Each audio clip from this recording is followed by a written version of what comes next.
Hello বন্ধুরা, আসসালামু আলাইকুম। আশা করি সবাই ভালো আছেন। আজকে একটা কালারফুল ল্যাভেন্ডার ফ্লাওয়ারের পেন্টিং নিয়ে এসেছি আপনাদের জন্য। আর এখানে আমি কোনো ড্রয়িং করে দেখাবো না, সরাসরি তুলির মাধ্যমে কিভাবে আপনারা এই পেন্টিংটা করে নেবেন সেটাই করে দেখাবো। তো এখানে আমি একটা সিনথেটিক রাউন্ড ব্রাশ নিয়েছি। আর এই তুলিটা বেশিরভাগ আমি ভিডিওতে ইউজ করি।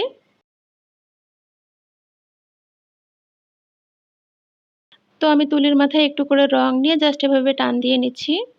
আর এখানে এই কালারটা নিয়ে আসার জন্য আমি বেগুনির সাথে একটু লাল মিলে এই কালারটা নিয়ে এসেছি। তবে লাল না মেলাতে চাইলেও কোনো সমস্যা নেই, সরাসরি আপনি এটা কিন্তু সাদা এবং বেগুনি কালার দিয়েও করে নিতে পারেন।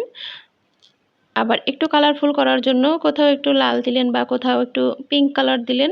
আমি এখানে পিঙ্ক কালারও ইউজ করেছি। তো জায়গায় জায়গায় একটু আমি দূর দিয়েও দিয়ে নিচ্ছি আলাদা সিঙ্গেল পাপড়ি। এখন তুলিতে খুবই একদম সামান্য রং নিয়ে চিকন চিকন দাগ দিয়ে নিচ্ছি। তো আজকের ভিডিওতে আমি হোয়াইট পেস্ট পদ্ধতিতে রং তৈরি করে নিয়েছি। এজন্য 1 চামচ বাইন্ডার, 1 চামচ এনকে এবং 2 চামচ হোয়াইট পেস্ট নিয়ে কেমিক্যালটা তৈরি করে নিতে হবে। আর তার মধ্যে প্রয়োজন মতো রং হচ্ছে আপনার পছন্দ মতো কালার মিশিয়ে নিলেই হয়ে যাবে।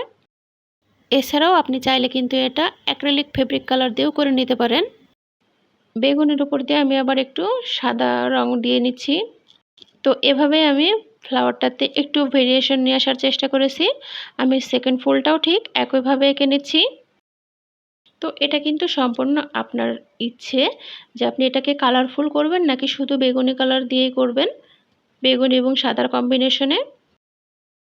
তো চাইলে আমার মতো এরকম কালারফুল করে নিতে পারেন, অন্যরকম একটা লুক আসবে।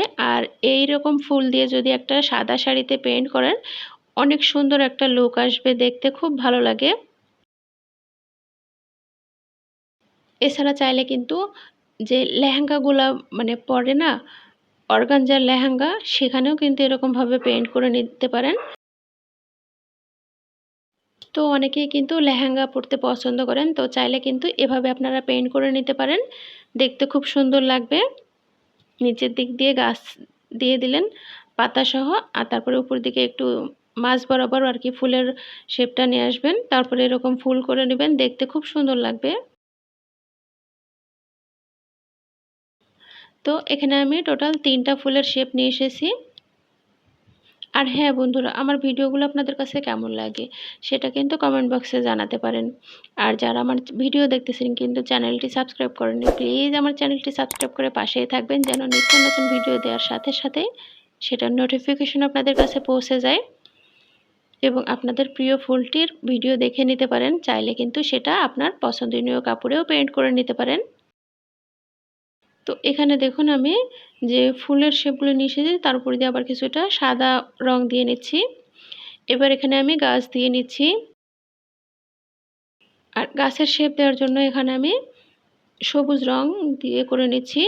আর এখানে আমি চ্যাপ্টা একটা তুলি ইউজ করেছি। তো আমি প্রথমে ফুলের ভেতরে খুব চিকন করে দাগ দিয়ে নিলাম এবং নিচের দিকে একটু মোটা করে দাগ দিয়ে নিচ্ছি। এই যে এইরকমভাবে আমি 3টা গাছই দিয়ে নিলাম। এখন আমি পাতা দিয়ে নিব।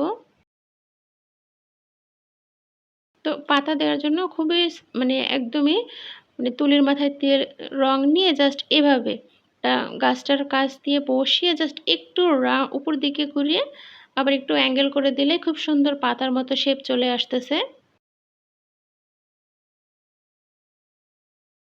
তবে আমার ডান পাশের পাতাগুলোর চাইতে বাম পাশের পাতাগুলোর শেপটা খুব ভালো আসতেছিল। এটা না সম্পূর্ণ নির্ভর করে তুলি কিভাবে ধরলাম সেটার উপরে।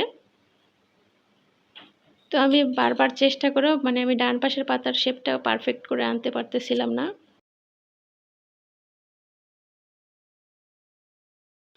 আমার ভিডিওগুলো বন্ধুরা আপনাদের কাছে কেমন লাগে সেটা কিন্তু কমেন্ট বক্সে জানাতে পারেন। আর একটু ভিডিওটা খেয়াল করলে দেখবেন আমি আবারও কিন্তু খুবই চিকন চিকন খুব একদমই চিকন চিকন আবার একটু করে দাগ দিয়ে নিচ্ছি এই মোটা দাগের মাঝখান দিয়ে, সবুজ পাতাগুলোর মাঝখান দিয়ে।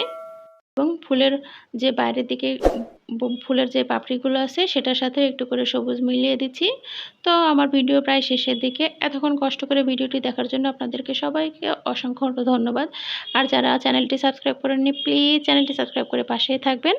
আর যারা করেছেন তাদেরকে আমার অফুরন্ত ভালোবাসা রইল। সবাই ভালো থাকুন, নিরাপদে থাকুন। টাটা।